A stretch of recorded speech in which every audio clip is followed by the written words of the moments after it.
Mesdames, Messieurs, bonsoir. L'actualité de la semaine décortiquée en 4 rubriques, c'est ici sur Club Média 7. Club Média 7 de Carrefour, des éditorialistes, journalistes, chroniqueurs et analystes politiques. Pour l'exercice de ce dimanche soir, je reçois professeur Gilles Espédi Goï, enseignant-chercheur à l'université d'Abomey-Calavi. Vous avez plusieurs casquettes, mais je vous reçois ce soir sous la casquette de politologue. Merci beaucoup. Comment allez-vous? Ça va très bien. Très bien. Sergino Lokossou, journaliste, analyste politique. Producteur de contenu média à la primeur. Exactement. Sergino Lokossou, bonsoir. Bonsoir les naïcs, bonsoir à tous les téléspectateurs. Qu'ont relayé les journaux au cours de la semaine écoulée? La réponse avec Marcela Rossi, c'est la revue de presse hebdomadaire.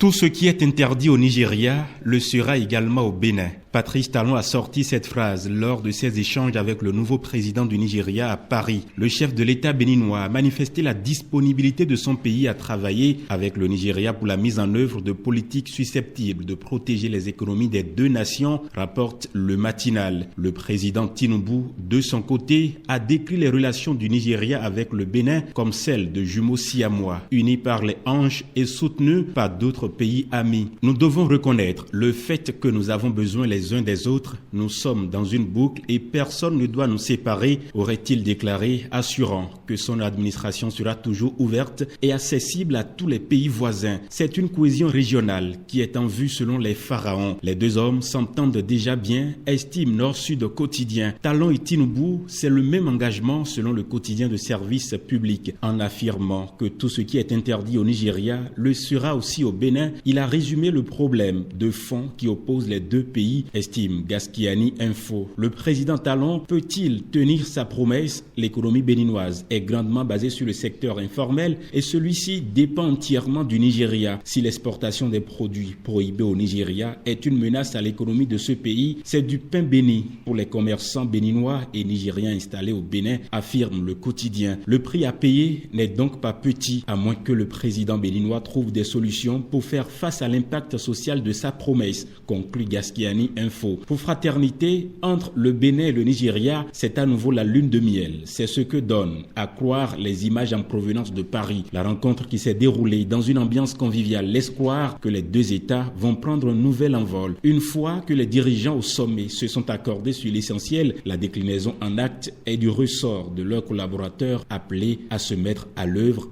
préconise Fraternité. Bientôt, les emprises de l'échangeur de Védoko seront libérées. Les travaux de construction de l'échangeur démarrent, annoncent les médias locaux. Dans ce cadre, il sera procédé à la libération des emprises du projet par le déplacement des réseaux d'électricité, d'eau et de télécommunications qui y sont situés à partir de ce mois de juin, selon le matinal. La circulation connaîtra des perturbations pouvant aller jusqu'à la fermeture partielle ou totale du carrefour en fonction de l'évolution et de l'ampleur des travaux de l'échangeur.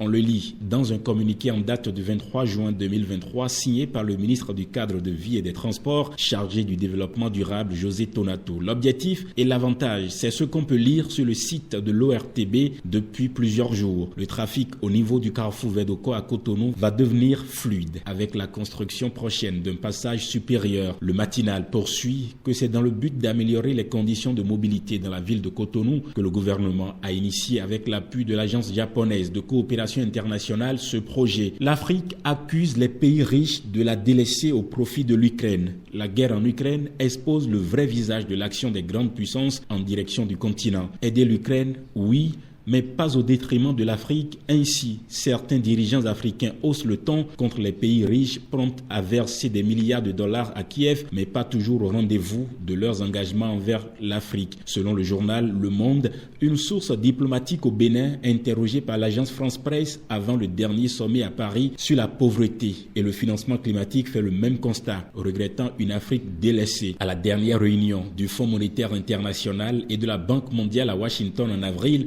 les pays africains ont exprimé des craintes sur un double standard en matière d'aide internationale, raconte ainsi à l'AFP une source gouvernementale française, rapporte le média occidental Libération Champagne. Principale région d'arrivée de l'aide au développement, l'Afrique subsaharienne a vu celle-ci reculer l'an dernier à 29 milliards de dollars, soit moins de 8%, pendant que celle vers l'Ukraine s'est envolée à 16 milliards contre moins d'1 milliard un an auparavant, d'après l'Organisation de coopération et de développement économique économique OCDE. On voit ces flux immenses qu'on pensait impossibles à dégager qui sont aujourd'hui dégagés, confie à l'AFP le ministre nigérien des Affaires étrangères Assoumi Massoulou. La preuve, selon lui, que des ressources et des mécanismes existent qui pourraient être utilisés aussi pour le continent. Pourtant, la guerre agite aussi le continent africain. Ces différences de traitement alimentent un sentiment d'oubli du continent. Le fait que l'Ukraine soit en guerre ne peut pas être le prétexte au nom duquel elle reçoit plus de financement, estiment certains. En plus des crises économiques, certains pays africains comme le Congo ou le Soudan font face eux-mêmes à des conflits armés. Ce sentiment d'oubli est renforcé par la rapidité des réponses apportées lorsqu'il s'agit de la crise en Ukraine ou bien d'une banque américaine qui fait faillite, ajoute la Tribune. Finissons avec la revue de quelques grands titres de la semaine. Actu Express, souillure de la rupture sur fond d'intensification des malversations financières. Talon serait-il trahi par ses collaborateurs? Point d'interrogation. Info Matin, corruption sous la rupture, les prisons pleines à craquer et pourtant... Le Matinal, corruption et scandale financier au Bénin, le fléau persiste, l'État déterminé contre la pègre. Wilfried Léon Mbedi, Talon a eu raison de lancer une lutte implacable. La Nation, Michael Desrus, ambassadeur d'Allemagne près le Bénin, je n'ai jamais vu dans un pays africain autant de chantiers.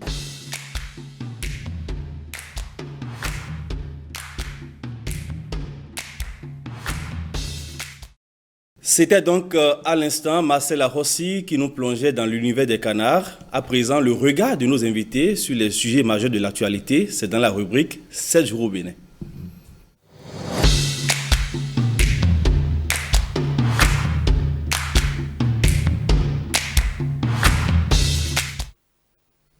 Professeur Gilles Espédi Goï, le Bénin se positionne désormais comme l'un des pays où les droits des personnes handicapées sont les plus respectés.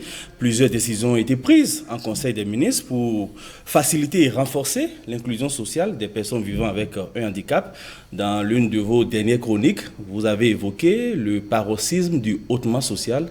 Je vais simplement dire que mon pays, le Bénin, dont je suis de plus en plus fier, toujours fier, c'est de nouveau brillamment illustré à la face du monde par cette décision gouvernementale, par ce Conseil des ministres du 21 juin 2023 dont j'ai déjà un peu largement parlé, et ce Conseil des ministres auquel vous avez fait allusion tout à l'heure. Alors, pour dire quoi? Pour dire que comme je l'avais dit, d'abord c'est inédit, on n'a jamais vu ça dans ce pays. Et c'est révolutionnaire, c'est-à-dire les 5 décrets d'application sont totalement révolutionnaires parce que, comme je l'avais longuement expliqué dans ma chronique, voilà une situation dans laquelle on est où une décision a été prise. Et aussitôt, accompagnée de ces 5 décrets d'application, c'est vraiment formidable, c'est vraiment merveilleux. Moi, je suis spécifiquement extasié parce que, comme vous le savez, moi aussi, je suis une personne handicapée, une personne porteuse de handicap moteur, comme vous le savez. Donc, je sais la portée, je connais l'importance de cette mesure gouvernementale. C'est pour cela que je n'ai pas hésité à titrer ma chronique le hautement social à son paroxysme. Simplement parce qu'en matière de hautement social, le président Patrice Talon avait déjà commencé par poser des actes depuis qu'il a annoncé à sa prestation de serment pour le second mandat. Mais ça là, c'est spécial, c'est spécifique simplement parce que, et là je me répète, on ne l'a jamais vu auparavant et c'est vraiment formidable pour ne pas chercher un autre mot, c'est formidable. Et moi je suis encore totalement de plus en plus fier de mon président. On va y revenir en profondeur. C'est Gino Lokossou. Il s'agit de 5 décrets d'application qui portent notamment sur la création d'une commission interministérielle de mise en œuvre des mesures d'inclusion des personnes handicapées, des mesures spéciales de promotion de l'emploi et de l'entrepreneuriat des personnes handicapées, des mesures fiscales relatives à l'importation, à la fabrication et à la vente des moyens de transport et des appareillages au profit des personnes handicapées, et enfin des mesures préférentielles dans les transports en commun, les centres culturels et de loisirs publics. En somme, l'exécutif actuel vient de poser un acte historique. Oui, historique et fort en même temps. Il faut avoir le courage et l'honnêteté de le reconnaître que pour une fois, l'exécutif a posé un acte fort dans la mesure où le chef de l'État, comme l'a rappelé le professeur, quand il veut commencer son second mandat, il le disait qu'il allait il a placé d'ailleurs son mandat sur le hautement social, qui voudra dire quoi? Qui voudra dire que il y a eu des grincements dedans, il faut le reconnaître de par le passé, et les opposants ont quand même essayé de dénoncer ça, que la façon dont les réformes se sont menées, et donc le chef d'État a compris, en bon père de famille, et qu'il fallait quand même renvoyer l'ascenseur au peuple, comme on le dit, et donc il a annoncé, et avant même que l'exécutif ne pose cet acte, le professeur l'a rappelé, il y a quand même une batterie de décisions qui ont été prises, notamment en ce qui concerne toujours la personne humaine, parce qu'il a compris que le développement, c'est l'homme qui est au cœur du développement. Et donc, il faut restaurer la personne humaine. Et en restaurant la personne humaine, il faut penser également à ceux-là qui sont des porteurs de handicap. Et c'est ce que le chef de l'État fait. Depuis 60, on n'a jamais eu de décision pareille. Et donc, pour une fois, je voudrais, comme le professeur, me réjouir de cette décision. En tant que journaliste, ça n'est pas évident d'encourager un exécutif. Mais pour une fois, je pense qu'il faut encourager le chef d'État parce que dans toutes les familles béninoises, il y a des personnes porteuses de handicap. Et donc, cette décision et les décrets d'application nous montrent que la décision a été prise, mais le chef de l'État sait que c'est un coffret, c'est un ensemble. Et donc, le tout ne suffit pas de dire on prend une décision et puis c'est fini. Il faut que des décrets puissent accompagner cette décision et on a montré des facilités dont ces personnes doivent bénéficier pour leur bien-être. Et je pense que c'est une injustice qui a été corrigée. Justice a été rendue, on va dire, depuis 60 à ces personnes handicapées qui quand même sont des personnes intelligentes également. Le fait de porter un handicap ne fait pas de vous des personnes inintelligentes. C'est des personnes qui brillent. Moi, j'en connais de très brillants, mais parce qu'ils sont porteurs d'handicap, on ne leur permet pas de bénéficier des mêmes avantages que les personnes qui n'ont pas de handicap. Et je pense que c'est une bonne chose. Il faut féliciter le gouvernement et il faudra maintenant veiller à ce que les décisions prises par l'exécutif soient respectées à la lettre. Et c'est justement la préoccupation de l'opinion publique. C'est bien beau, le chapelet de décision égrené, mais qu'est-ce qui vous rassure de leur effectivité, de leur mise en œuvre? Merci, monsieur le journaliste. Non, vous avez vu que j'ai souri, franchement. C'est simplement parce que, comme je l'ai toujours dit depuis plus de 6 ans déjà, et j'ai toujours mis les gens au défi de me le prouver, à aucun moment, on ne peut prendre le président Patrice Talon à défaut d'avoir promis quelque chose et de ne l'avoir pas réalisé. Pour enclencher, je vais simplement dire, je n'avais pas fini la phrase, cette mesure du président Patrice Talon est simplement une reconnaissance du mérite, parce que mon jeune frère Lokossou l'a dit, parmi les personnes handicapées, il y en a de très brillants. Je ne trahis aucun secret, vous pouvez vérifier. Il y a encore plein de mes co-générationnels qui sont encore vivants. Et sans me vanter, mais c'est nécessaire de le reconnaître pour encore dire félicitations et merci au président Patrice Talon. Moi, j'ai toujours été major de promotion. Vous pouvez vérifier. J'ai toujours été major de promotion. Et malgré votre handicap. Et je vais me dire, surtout à cause de mon handicap. Parce que le handicap, toute proportion gardée, disons simplement les choses. Hein. Le handicap, c'est généralement dans les yeux de l'autre. C'est comme la sorcellerie. Le handicap, c'est dans les yeux de l'autre.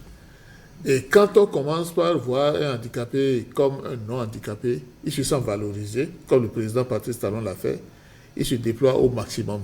Donc, vous pouvez aisément vérifier, des gens ayant commencé le cours primaire avec moi jusqu'à l'université, il y en a qui sont encore vivants, tous ne sont pas encore morts. Moi, j'ai tout été major de promotion. Pour dire quoi? Pour dire que Dieu est vraiment très bon.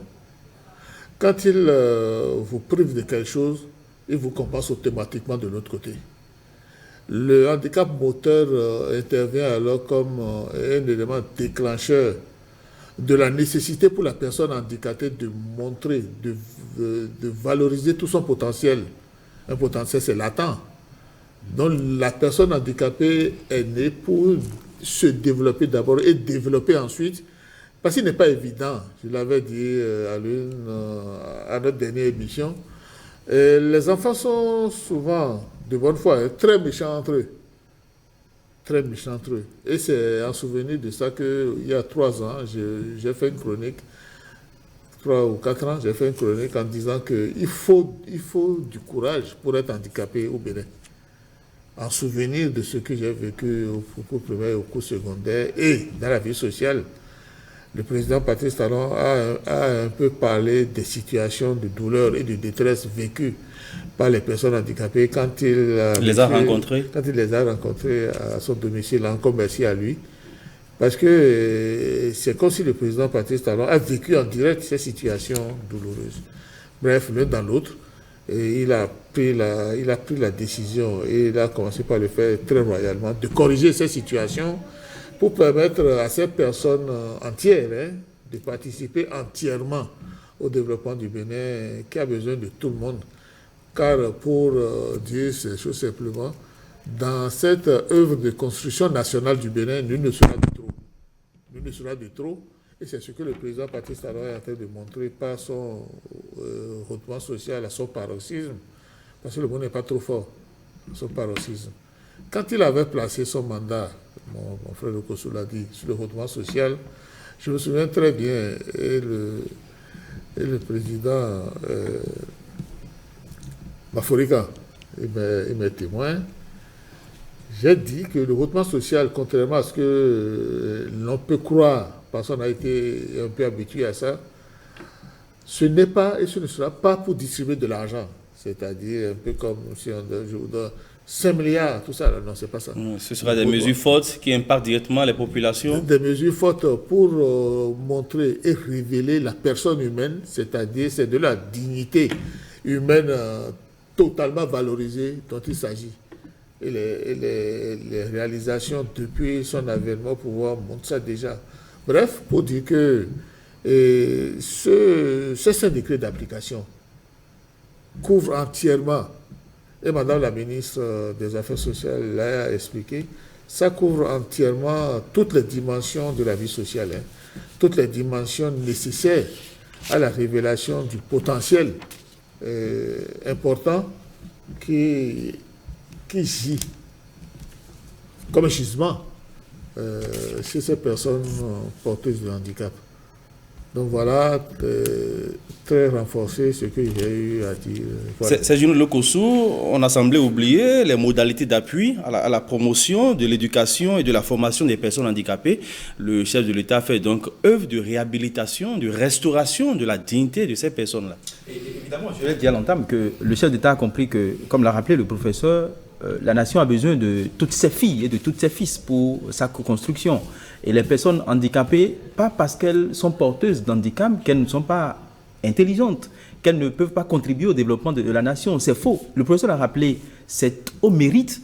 Le tout ne suffit pas d'être personnes handicapées, mais des personnes handicapées et qui sont conscientes de leur handicap et qui travaillent. Parce que le handicap permet de vous donner une force pour aller au-delà de vos limites. Et le professeur l'a rappelé qu'il a été major de tout ça, de sa promotion. Et donc, c'est pour dire quoi? C'est pour dire que c'est vrai, il est porteur de handicap, mais ça ne l'empêche pas de travailler. Et donc, c'est au mérite. Il ne suffit pas de porter un handicap et de croiser les bras et de rester à la maison. Et ça me rappelle, paix à son âme, cette chanson de Julius Sangaré qui disait que lève-toi, bats-toi, n'attends pas que... Être handicapé n'est pas une fatalité. Exactement. Et donc, je pense que c'est une mesure qui est venue rendre justice, on va dire, à ces personnes salvatrices, à ces personnes handicapées qui ont des compétences et qui ont envie de travailler dans l'administration béninoise, qui ont envie de participer au concours, qui ont envie d'apporter leur savoir-faire à la construction de cette nation. Je pense que c'est une très très bonne chose. On ne l'a pas oublié, mais elles doivent comprendre que c'est le chef de l'État, en prenant cette décision,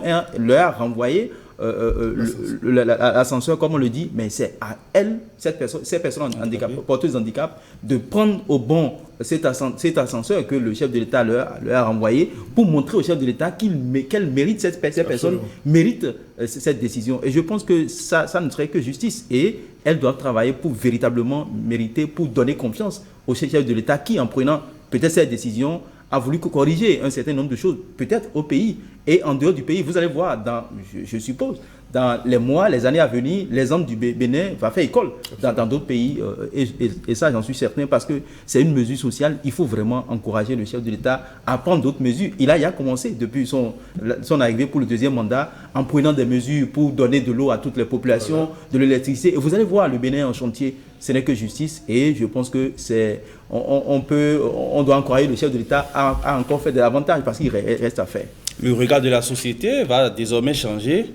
Professeur, dites-nous, c'est vrai que c'est une nouvelle ère qui s'ouvre en ce qui concerne la promotion et la protection des personnes handicapées au Bénin. Mais quel est le point qui retient le plus votre attention? Le point qui a retenu mon attention, c'est celui de l'exonération au niveau de l'âge concernant le concours de recrutement. Je crois qu'il y a une modification de 5 ans pour les personnes porteuses de handicap, parce que, et ça fait partie de l'un des points qui m'ont fait vraiment m'extasier dans ma dernière chronique, à savoir, j'ai dit, mais voilà, c'est formidable. Un défi nous est lancé. Exactement. Un défi est lancé aux personnes porteuses de handicap, parce que le président Patrice Talon a, lui, fait ce qu'il doit faire. Il nous revient maintenant, à nos personnes porteuses de porteuses de handicap, de lui montrer qu'il n'a pas mal fait. En faisant quoi? En relevant ce défi, de lui montrer que le potentiel qui était un jugement est là, et que nous le mettons désormais entièrement à la disposition du peuple béninois qui en a grand besoin. Donc, permettre à ces personnes porteuses de handicap de se révéler au grand jour, à côté des autres personnes dites normales. Je dis dites normales parce que tout homme bien portant est un malade qui s'ignore. Exactement. Comme le dirait Sénèque. À partir de cet instant, moi j'ai acclamé, parce que j'ai toujours aimé les défis.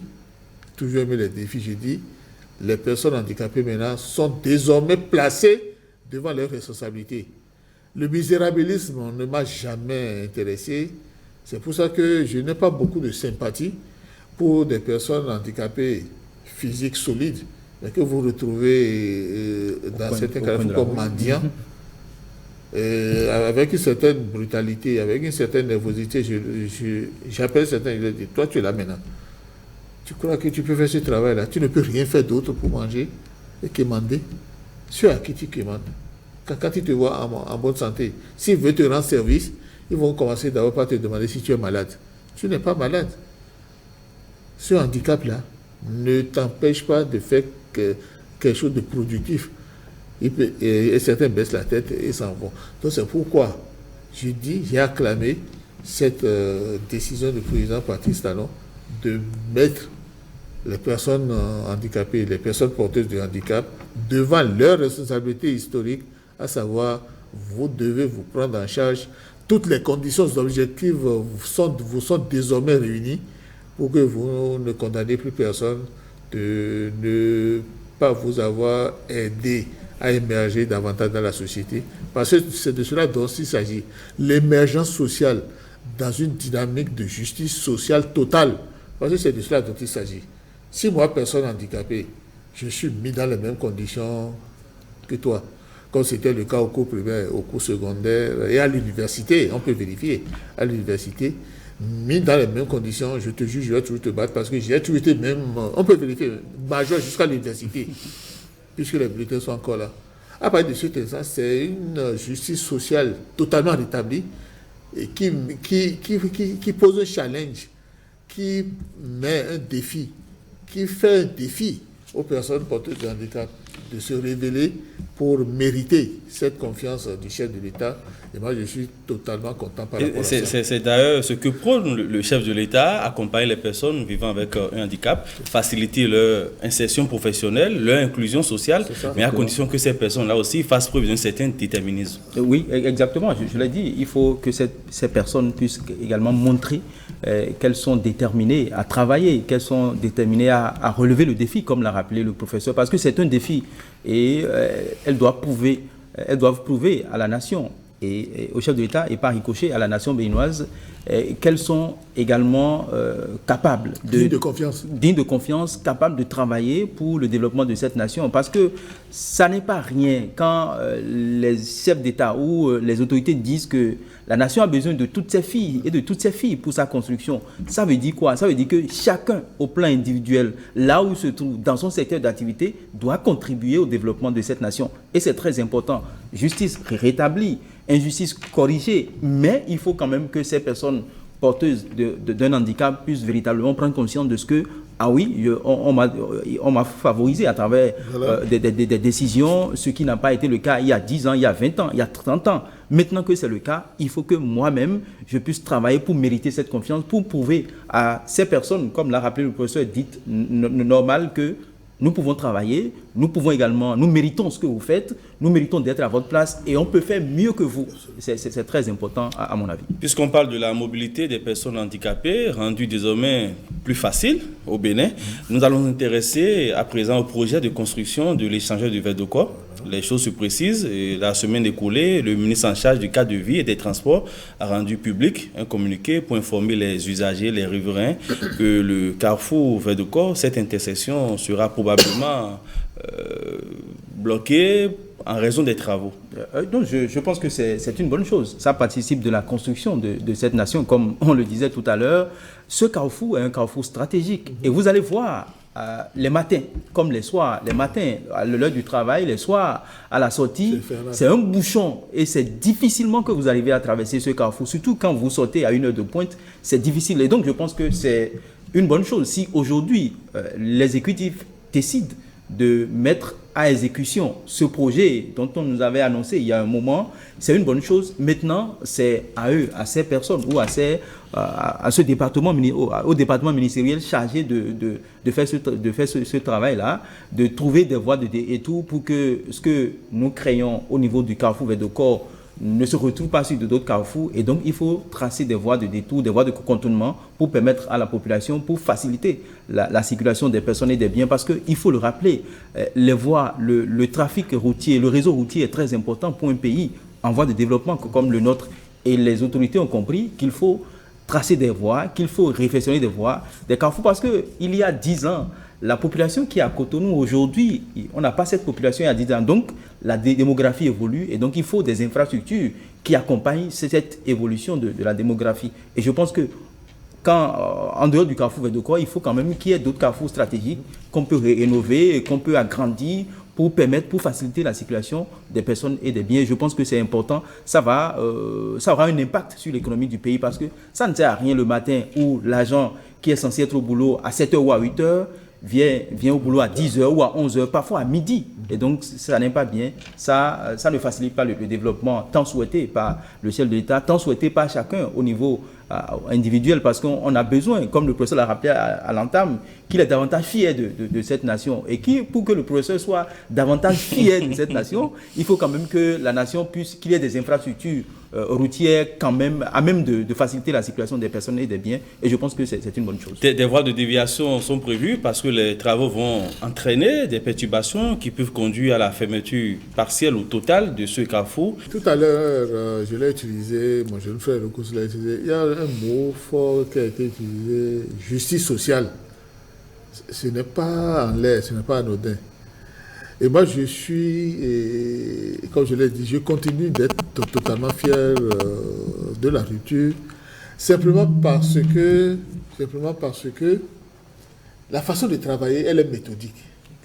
Elle est méthodique. Avec cet étranger de verre de corps, le président Patrice Talon, pas sournoisement, mais insidieusement, est en train de montrer qu'il pense à toutes les franges sociales de la population béninoise. Voilà les personnes porteuses de handicap comme moi qui ont été favorisées par les 5 décrets révolutionnaires. Le président Patrice Talon est en train de montrer aux gens qui vivent à Calavi, Godomé, comme moi, qui pensent aussi à eux, en commençant très rapidement par leur faciliter la vie, comme M. Lokossou l'a dit, pour venir librement à Cotonou et rentrer tranquillement chez eux le soir ou aux heures de pointe. Sinon, actuellement, c'est un calvaire. C'est un calvaire. Et j'ai souvent l'habitude de gloser, j'ai souvent l'habitude d'ironiser en disant que si vous commettez l'erreur d'être un bon agent et que vous sortez de votre bureau à l'heure conventionnelle, c'est-à-dire 18h30, si vous commettez cette erreur-là, il n'y a rien à faire, vous quittez votre bureau à 18h, 18h30, vous n'êtes pas sûr de rentrer chez vous à Calavi avant 21h, 21h30. Moi, il m'était arrivé quand j'étais directeur adjoint du cabinet du ministère de la Communication et de la Poste, il m'est arrivé de rentrer chez moi après 23h, simplement parce qu'il y avait beaucoup d'embouteillages, beaucoup de bouchons à ce carrefour stratégique. Parce que quand vous voyez confronté à ça, et que vous pensez que vous pouvez faire demi-tour pour aller contourner et passer par Saint-Rita et Zobo, c'est le même problème. À partir de cet instant, vous rentrez très tard à votre grand désagrément. Et si vous n'avez pas un conjoint ou une conjointe compréhensive, on a tout fait de penser que vous êtes allé prendre un godet de bière avec un ami ou bien des brochettes avec un ami. Bref, l'un dans l'autre. Ces travaux de l'échangeur de verre de corps qui vont commencer est en droite ligne, à mon avis, et je ne me trompe pas, dans le hautement social promis par le président Patrice Talon, simplement parce que le hautement social, ça n'exclut personne. Ça distribue.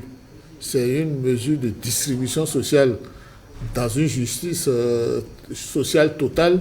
À partir de cet instant, le mot favoriser, qu'a sorti mon jeune frère Lokoso, n'est pas anodin. Favoriser tout le monde. Donner les mêmes chances à tout le monde de participer et de contribuer au développement du pays. C'est de ça dont il s'agit dans le hautement social qui va toujours aller de l'avant, va toujours se renforcer pour le bien des communautés béninoises qui en ont grand besoin. Il est question d'améliorer la mobilité à l'intérieur de la ville de Cotonou. Le projet bénéficie de l'accompagnement financier de la coopération japonaise et est placé sous la coupole de la CIRAT. La libération des emprises va commencer avec les travaux de déplacement des réseaux d'électricité, d'eau et de télécommunications. Donc, je pense que l'État va prendre les dispositions nécessaires pour que ces déplacements, la libération n'ait pas forcément de mauvais impacts sur les populations, notamment quand il s'agira du réseau électrique, parce qu'aujourd'hui, il y a beaucoup de PME qui fonctionnent sur la base de l'électricité. Et donc, je pense que le mode opératoire sera trouvé pour que ces entreprises qui sont peut-être dans l'emprise de ces travaux ne soient pas défavorisées. Comme l'a rappelé le professeur, c'est le hautement social. Le hautement social, c'est de favoriser tout le monde et d'aider le peuple, parce qu'aujourd'hui, nous sommes une nation essentiellement fiscale. Et donc, la fiscalité, ça parle de taxes. Et sur ces entreprises, je pense bien que l'État reçoit des taxes. Et donc, ça ne sert à rien de pénaliser ces entreprises, mais il faut quand même trouver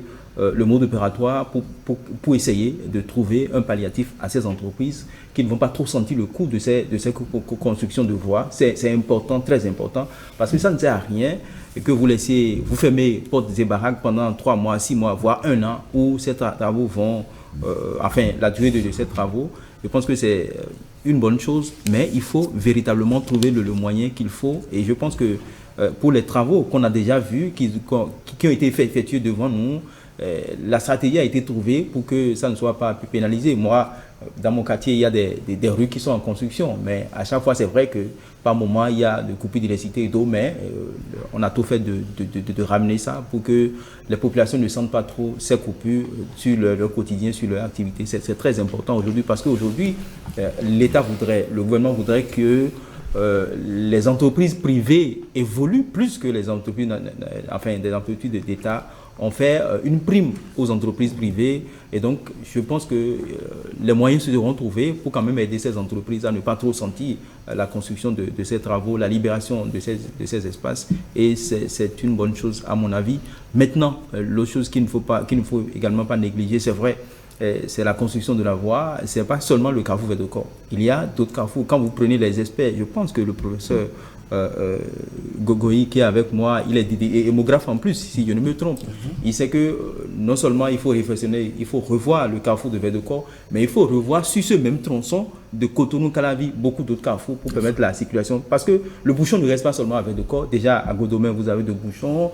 À Calavi-Kota, il y a des bouchons. Donc il faut vraiment que les experts puissent travailler pour véritablement trouver non seulement agrandir les carrefours, mais trouver des voies de détour. Par exemple, c'est possible de construire des voies de détour de Cotonou à Calavi, pas forcément pas la seule voie que nous connaissons. Il y a beaucoup d'autres voies. Parce que de jour en jour, je constate, et mon constat est légitime, me semble-t-il. La population évolue, la population grandit. Il y a 10 ans, 20 ans, on n'a pas ce bouchon-là, mais aujourd'hui, c'est vraiment grand comme ça. Alors, avec votre regard de sachant, qu'est-ce qu'il faut faire pour essayer de résorber cet épineux problème de bouchons, d'embouteillage dans la capitale économique? J'ai dit tout à l'heure que ce qui me plaît vraiment dans la rupture, c'est la façon méthodique de travailler. L'autre dimension de cette façon méthodique de travailler, c'est la vision prospective des choses. La vision prospective des choses qui veut que la démographie joue un rôle extrêmement important dans le développement du Bénin. Nous avons commencé par échanger depuis bientôt 2 mois sur les assises nationales en préparation, les assises nationales sur la croissance démographique et le développement du Bénin. J'ai déjà beaucoup écrit. Pour ça, on ne va pas refaire ce débat ici, mais en ce qui concerne l'embouteillage. C'est pour répondre à votre question. Oui. C'est pour répondre à votre question. Je ne veux condamner personne. Mais ce qui s'est passé, c'est que les choses avaient souvent été faites sans cette vision prospective dont je suis en train de parler. Et vous faites très bien de rappeler que les travaux qui vont être actuellement faits sont envisagés en tenant compte de cette dimension, de ce paramètre important qu'est la croissance démographique. Et je voulais en arriver là en disant que cette croissance démographique a été banalisée. Il y a quelques infrastructures routières déjà réalisées à grands frais qui sont déjà en train de se détériorer. Si vous quittez ici maintenant, vous allez au carrefour de Kota-Calavi, vous verrez que... Et ça, c'est pour ce qui est. Maintenant, qu'est-ce qu'il faut faire pour corriger le tir? Ce qu'il faut faire, c'est qu'il faut que, comme la rupture l'a montré, il faut que ce soit des travaux de très bonne qualité, donc qui résistent au temps et à l'espace, et surtout, ne pas sous-dimensionner les travaux à faire, parce que ça là c'est très important, le sous-dimensionnement des infrastructures nous caractérise au Bénin. Les travaux sont souvent sous-dimensionnés pour les raisons que vous connaissez, avec la vigilance des structures de contrôle. J'imagine que cet aspect ne sera plus remarqué.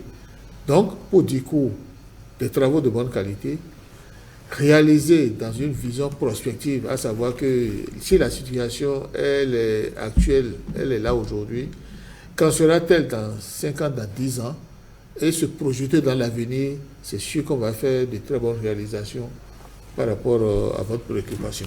Je reste avec vous, chers décrypteurs, pour aborder l'actualité à caractère d'extranéité. C'est dans la rubrique Interactu.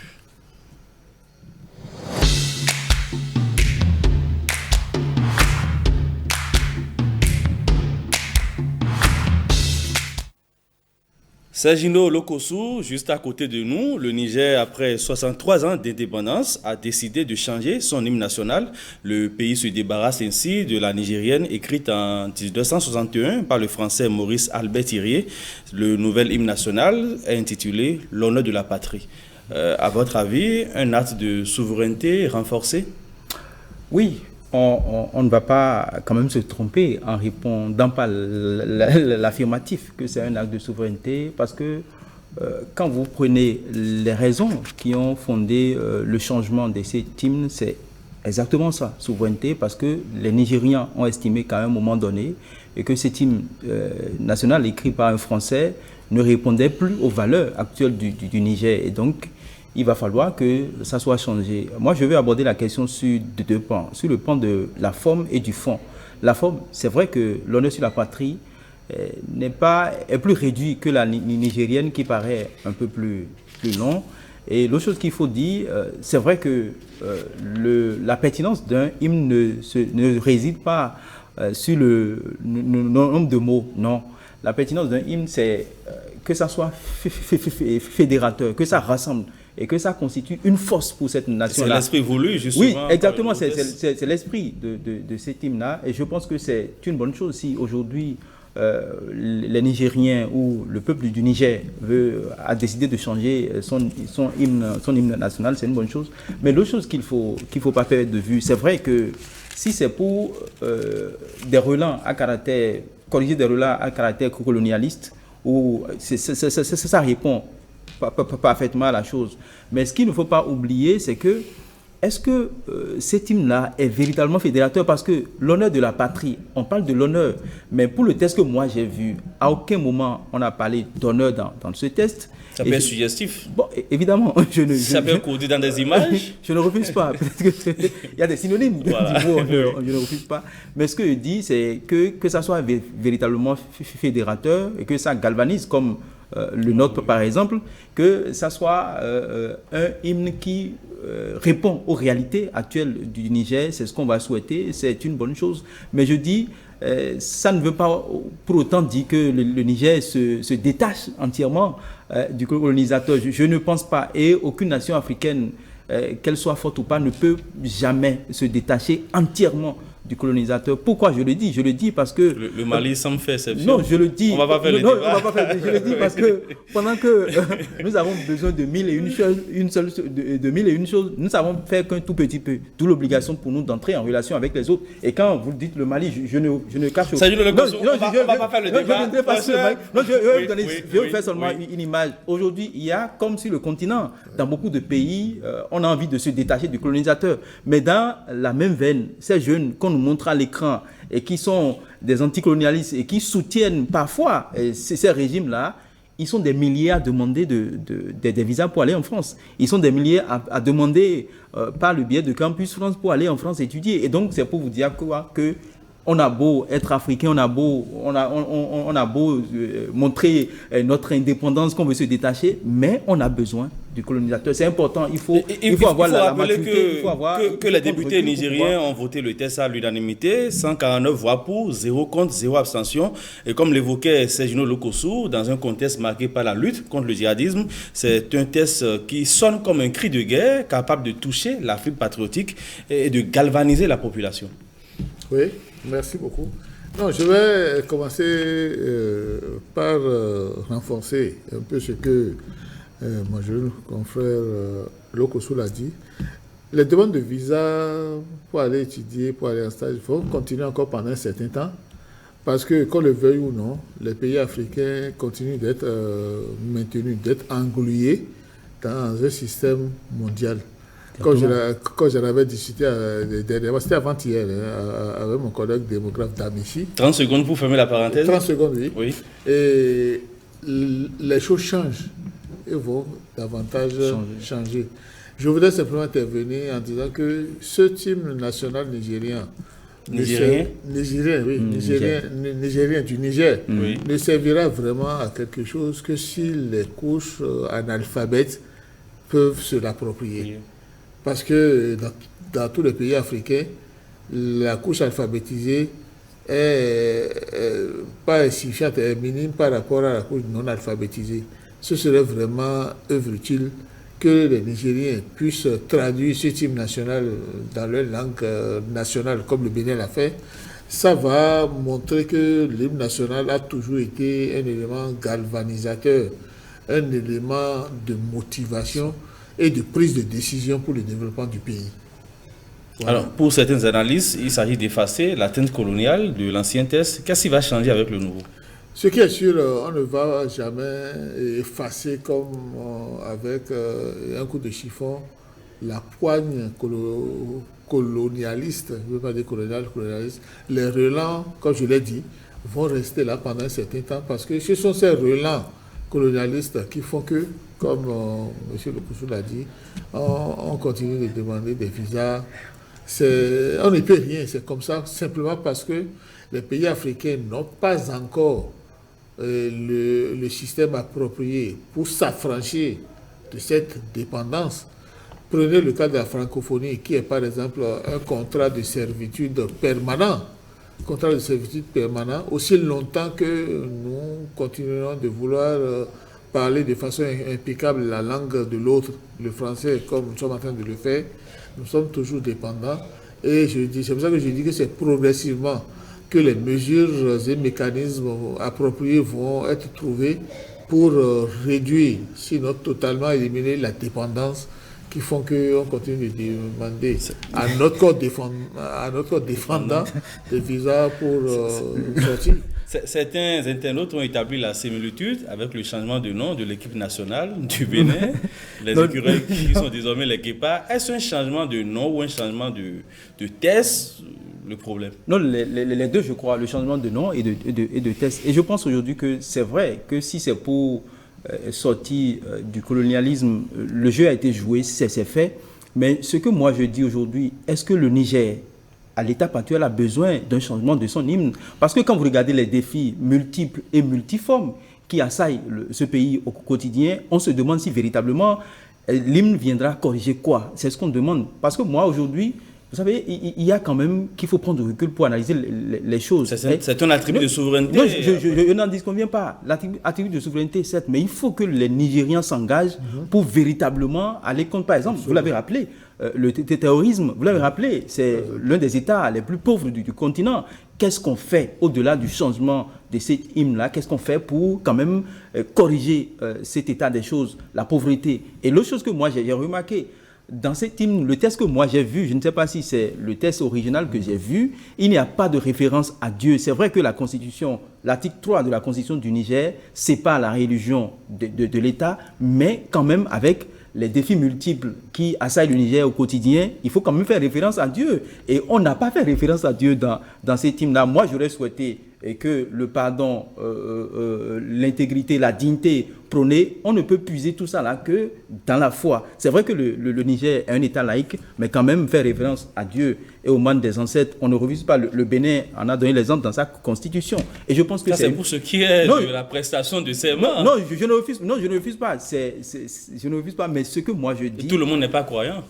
Évidemment, mais il y a des croyants au Niger. Il y a des croyants au Niger et tout le monde adore Dieu. Personne ne nous dira pas que Dieu n'existe pas. Je vois que le professeur veut rebondir par rapport à votre appréciation. Oui, absolument. C'est-à-dire on a souvent tendance à oublier, c'est tout le monde, on a facilement tendance à oublier que le parler du développement, c'est d'abord penser à un seul mot, la mentalité. Exactement. Le développement, c'est dans la tête que ça se passe. Puisque c'est de la superstructure dont il s'agit. Puisqu'il y a deux dimensions importantes, l'infrastructure et la superstructure. Ce qui est en haut là, qui englobe Dieu, et tout ce qui est transcendant ou transcendantal par rapport à l'individu. Et qu'on le veuille ou non, il y a toujours une force rémanente, c'est-à-dire une puissance qui nous domine tous et à laquelle on doit toujours se référer pour avancer. C'est ça la mentalité, c'est ça le développement. Une volonté de développement qui s'écarte de la mentalité, qui s'écarte de la superstructure, la cosmogonie, le monde des idées, des idéologies, c'est un leurre. C'est pour cela que je disais tout à l'heure que l'hymne nigérien gagnerait à imprégner les consciences collectives sectorielles et l'inconscient collectif nigérien en embarquant, en intéressant tout le monde. Parce que, comme je l'ai toujours dit aux étudiants, on ne mobilise les gens que sur la base de leurs intérêts. On ne mobilise les gens que sur la base de leurs intérêts. Et ce hymne nigérien ne sera que ce que l'on voudra bien qu'il soit, à savoir soit un marché, soit un instrument de développement. Et cet instrument de développement doit nécessairement avoir impacté la mentalité des On va souhaiter qu'il soit un instrument de développement. Voilà, tout le monde le souhaite. Dernière ligne droite de cette émission, les potins de la toile.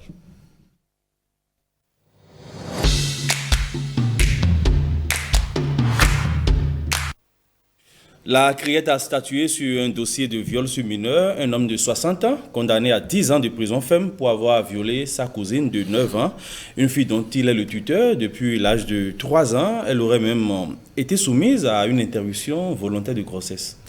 Je pense que c'est suffisamment grave. Et la première chose qui me vient à l'esprit, c'est de voir si cet homme de 60 ans a toutes ses facultés en place. Voilà. Parce qu'on a tout fait de condamner la personne. Mais il faut véritablement que les juges qui condamnent puissent demander une expertise d'un psychologue ou je ne sais pas, pour voir s'il a toutes ses facultés. Vous parlez d'un psychiatre? D'un psychiatre, exactement, pour voir s'il a toutes ses facultés en place. Et s'il a toutes ses facultés en place, on saura que c'est quelqu'un qui n'a pas pu, un vieux qui n'a pas pu discipliner ses pulsions, comme on le dit, et véritablement ce que la loi a prévu, parce qu'il y a une loi, le droit positif béninois a prévu des sanctions par rapport à un tel acte, et je pense que la sanction doit lui être appliquée. Mais sur le fait, c'est suffisamment grave, une petite fille, une fille mineure, une enfant, et donc je pense que c'est mauvais, c'est très mauvais, il faut que la loi soit appliquée, mais avant, il faut se renseigner sur le fait qu'il a toutes ses facultés en place et qu'il n'est pas un fou. Pour ça, l'auteur du viol est de votre génération, il est censé quand même donner le bon exemple. À la base, il a reconnu les faits, mais il a plaidé la clémence de la Cour. Mais qu'est-ce qui peut justifier une telle ignominie? Heureusement qu'il est plus jeune que moi. Il est plus jeune que moi, donc je me démarque totalement de sa catégorie. Il a 60 ans, moi j'en ai bientôt 65. Non, je crois que M. le consul a dit, non, c'est un malade mental. C'est un malade mental. C'est un malade, c'est un psychopathe dangereux. Et j'espère qu'on ne va pas se saisir de ça pour lui trouver des circonstances atténuantes. Des excuses. Non. Parce que en raisonnant de cette manière, comme quoi il est malade, on va d'emblée dire qu'il est irresponsable. Il n'est pas irresponsable. Il est responsable de son acte et on doit le punir de cette façon-là. Il est vrai. Il est vrai. Et les NTIC, les nouvelles technologies de l'information et de la communication, ont pollué l'environnement mental des pays africains de telle sorte que ce qui se fait dans les pays étrangers impacte directement les pays africains comme les nôtres. Dans ces pays, à l'étranger, on assiste à ces informations scabreuses où des bébés, je ne veux pas dire enfants, parce que c'est le cas de l'enfant dont il s'agit, des bébés sont violés. Et ça ne peut être que par l'œuvre consciente d'un malade mental. Pour dire quoi? Pour dire qu'il faut s'inquiéter. Il faut s'inquiéter pour nos pays africains parce que de plus en plus, les populations africaines, comme certaines populations d'ailleurs, s'animalisent de plus en plus. Exactement. S'animalisent. Malheureusement. Malheureusement, parce que c'est à la télévision qu'on voit les primates, les animaux, et s'accoupler sans discernement. Et cette animalisation des populations africaines est, à mon avis, inquiétante. Et on doit nécessairement faire vibrer, on doit remuer tous les plateaux techniques, tous les plateaux législatifs et réglementaires nécessaires pour punir avec la dernière rigueur ces cas de déviance. Parce que là, ce n'est pas déviation. Merci, professeur. On vous aura compris sur la question. Stop et fait du Club Média 7. De ce dimanche, j'ai reçu le professeur Gilles Espedi Goï, enseignant-chercheur à l'université d'Abomey-Calavi, politologue. Merci à vous. Merci. Sergino Lokosu, journaliste, analyste politique, producteur de contenu média à la primeur. Merci. C'est moi. Merci à toute l'équipe de préparation et de réalisation de cette émission. Merci à vous, chers amis téléspectateurs. Bonsoir chez vous.